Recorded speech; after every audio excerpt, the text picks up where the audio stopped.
شروع اللہ کا نام لے کر جو بڑا مہربان نہایت رحم والا ہے۔ اور کافر کہنے لگے کہ اس قرآن کو سنا ہی نہ کرو، اور جب پڑھنے لگے تو شور مچا دیا کرو تاکہ تم غالب رہو۔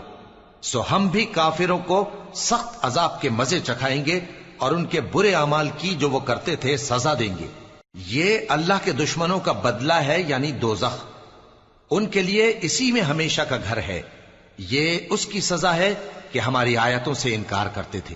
اور کافر کہیں گے کہ اے ہمارے پروردگار، جنوں اور انسانوں میں سے جن لوگوں نے ہم کو گمراہ کیا تھا ان کو ہمیں دکھا کہ ہم ان کو اپنے پاؤں تلے روند ڈالیں تاکہ وہ سب سے نیچے رہیں۔